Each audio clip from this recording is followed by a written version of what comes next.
Rufiji Agriculture Input. Sisi ni wakulima wa horticulture, tunalima matunda, tunalima dragon fruits, tunalima passion, tunalima ndizi, tissue culture. Leo nataka niwape somo kidogo. Kuna kitu nataka tufanye kwenye dragon hapa ili mjue faida zake ni nini. Baada ya kufanya pollination, mchanganyiko wa mbegu ya kike na ya kiume, ambaye hizo unaweza ukaifanya direct ikafanyika yenyewe self pollination au cross pollination. Kuna baadhi ya mimea inafanya self pollination kutoka ua moja kwenda ua nyingine, na kuna baadhi ya mimea lazima kuwepo na agent wa kufanya hiyo pollination. Normally sisi tumezoea nyuki, lakini bado kuna wadudu wengine vipepeo wana uwezo wa kufanya hiyo pollination. Lakini dragon kama utafanya pollination wewe mwenyewe au physical pollination, kuna faida kubwa sana, na faida kubwa mojawapo kwamba kuna uwezo wa kupata tunda lililokuwa bora na kubwa, kwa sababu utakuwa umeichanganya vizuri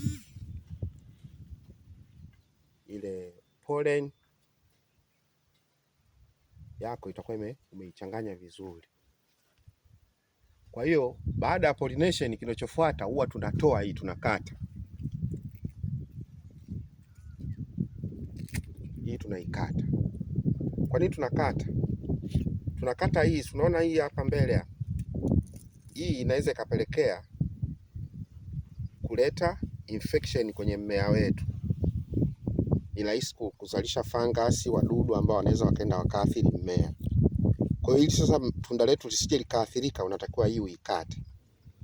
Na ukishakata hii, tunda letu linapata ubora na linapata tunda lililokuwa kubwa, na wala hakuna tena mdudu ambaye ataathiri tunda letu.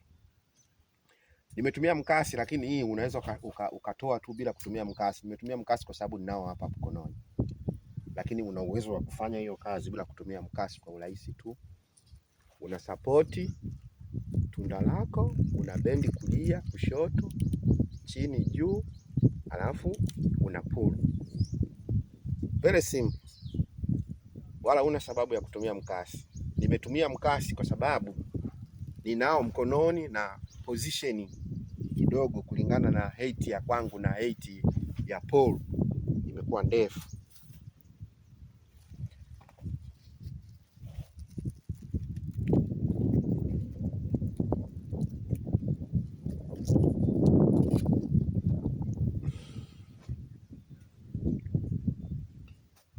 Nafikiri mmenielewa. Karibuni Rufiji Agriculture Input, ni wakulima wa dragon fruits. Bado project yetu kama mnaona inaendelea, kando sehemu nyingine, ila tuna elimu japo hata ni ndogo, lakini itakusaidia na wewe ufanyeje ili uanze.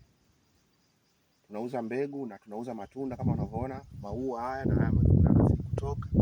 Matunda mengine unaona hapo yanaiva.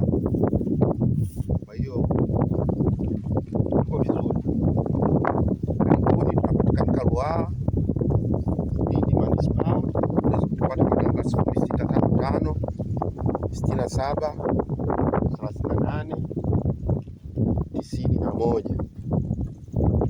Karibuni kwa ajili ya kupata elimu, karibuni kwa ajili ya kujifunza, karibuni mje mpate matunda, karibuni mje mpate mbegu. Mbegu aina tatu hapa main common. Tuna red, tuna purple, tuna white. In near future tutakuwa na mbegu za yellow. Tutakuwa na mbegu ya yellow. Unaona? Rahisi support tu. Na una bendi kulia, kushoto na kuta. Hapo tunda letu liko salama, halitoingiwa tena na mdudu aina yoyote. Tunasubiri tu ifike siku 30 hadi 40, tunda letu linakuwa lishaiva tayari kwa